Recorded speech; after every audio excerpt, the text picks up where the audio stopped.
Senator Brown. Yeah, thank you, Deputy President. I'm always interested to, listening to the Coalition talk about Robodebt. They never talk about the fact that they had to say sorry. They never talk about the fact that there was a $1.8 billion awarded to the people, to nearly 500,000 people, victims of their Robodebt scheme. They never talk about the fact that the judge said it was shameful and unlawful. They never talk about any of that. They try to blame the Labor Party, when, of course, this was a scheme designed by the Morrison government. And what is happening now, and what happened in question time today, what we got was responses relating to the Jobkeeper was the rank hypocrisy of the government when it comes to enforcement and compliance measures applied against those that are most vulnerable. And the interesting thing was Senator Birmingham's response. He tried to throw back to the Labor Party, you just look after those that can't look after themselves, the more vulnerable. Yes, we do. I mean, seriously. It is quite clear in the responses that we got that there are two standards here. One for big corporations that have done well from this pandemic. Now, Jobkeeper was good for people that were where they were losing their profits. I know that. I know two people that received Jobkeeper, two companies that received Jobkeeper.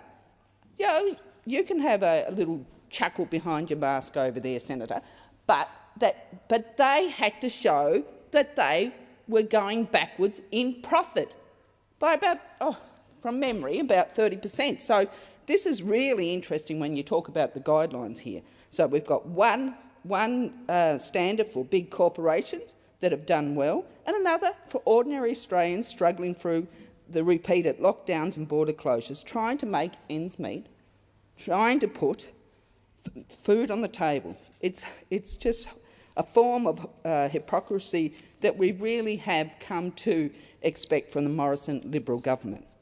One rule for the rich and powerful, where you get off scot-free with taxpayer support, and when businesses have never been better, and another for the working people of Australia, who are just trying to do the right thing, faced with some of the most difficult circumstances Australians have experienced in generations. Because, as we've seen highlighted in this place, this is a government more than comfortable, indeed, from what it appears, overly eager to send more than 11,000 debt notices to welfare recipients who received Jobkeeper, while simultaneously handing out an astonishing $13 billion in Jobkeeper payments to companies that actually increase their earnings. This is what we're talking about. We're talking about companies that increase their profits. That's what we're talking about. They didn't need the Jobkeeper. They increased their profits during the pandemic. Just think about that. And I really ask the senators on the other side to just think about that. $13 billion to line the pockets of businesses who didn't need the support.